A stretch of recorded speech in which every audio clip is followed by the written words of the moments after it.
Hey everybody, welcome. So I bought a book on building Windows 10 applications for Universal Windows Platform, and started one here, and I'm just going to show you real quick, starting from scratch, how to do this. It's really easy. If you have Visual Studio installed and you have all the Universal Windows Platform stuff installed and blah blah blah. Okay, so you want to go into Install Visual C Sharp Windows Universal blank app. Okay, we're just going to create a new app. Just going to set it to only the default creators update because I wanted to get into Windows 10 app development. And okay, so what you want to do is click on here, main page.xaml, and this will create a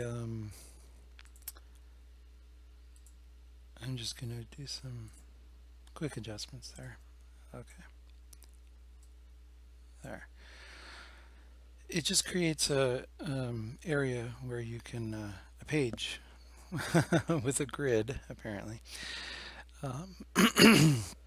Basically, you've got for your main page XAML, you've got the XAML designer, which allows you to drag and drop stuff from the toolbox, which has these three options: the general, all XAML controls, or the common XAML controls. And then you've got your code, which is right here, and there's nothing here. Okay. But basically, if you go into here, you go to the toolbox, you get the common controls. Let's put a button right there. What's kind of cool is if you look down here, content equals button, you can change that and it changes what's over here. Horizontal alignment, the margin, the vertical alignment. So watch the margin when I move it around. This is basically HTML property that you're affecting. Okay, so there's the button. We're going to change that to just be called the magic clicker. Oops. Why did I do that? How did I do that? Back. Okay, good. Save that. The magic clicker, ladies and gentlemen. We're going to call it something right here. Just call it the button. That's the name of it. So the button doesn't do anything, but that's because there's nothing else to do anything to. We're going to put a text box in here. And we're going to call that guy the name of it. Let's just call it the responder. There. Text box. Let's go into here and just go empty. Even lowercase, just empty. Okay, so in order to get the button to do something, you go right down to here. And you can expand this if you want to see it a little bit better. It's kind of cool. Oops, what did I just do? I don't know what I just did, but something went away. Maybe this, maybe that. I don't know.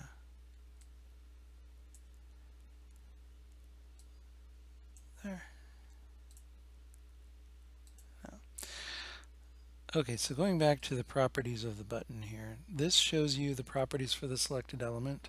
This will show you the event handlers for the selected element. These are all the functions that you can name in the text boxes provided. So just as an example, the click, we'll just call this the on-click event. Hit enter. It takes you back to the XAML CS file where you can then put into this on-click function code. This is the code that the button will use. This will be an on-click. So now the text box, the name is responder, right? So what I want to do is go responder dot, and then these are all the properties and methods, and you can do whatever you want. You could have the background change. You could go into some more advanced stuff. I'm just going to go to text right here. Set it equal to Clicked once. That's it. It's going to be a quick video, so it's almost over. We're compiling right now. Okay. So you run it, and it actually shows you this magic clicker, empty. I click on it, and boom, clicked once. That is the basis for all XAML buttons, basically any object you put into your app, and events, and capturing events and responding to events. That's it. That is absolutely it. You can do another one. Do another one real quick. We're going on 5 minutes, 6 minutes. So let's click on the button. Wait, what's it doing? Let's get back to the button. Let's go over here. So we have the click and drag, blah, blah, blah. Let's go down to pointer entered. Okay. This is just, we're just going to call it point enter. Okay. And let's just change responder text to entered without clicking. That's it.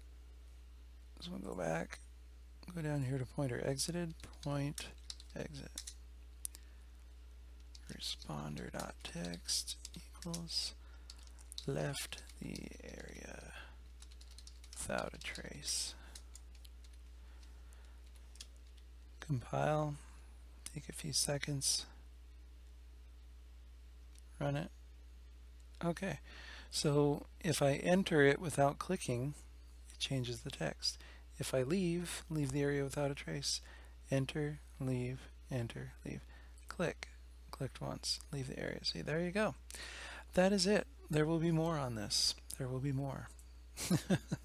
For now, thank you for watching. Be sure to like and subscribe.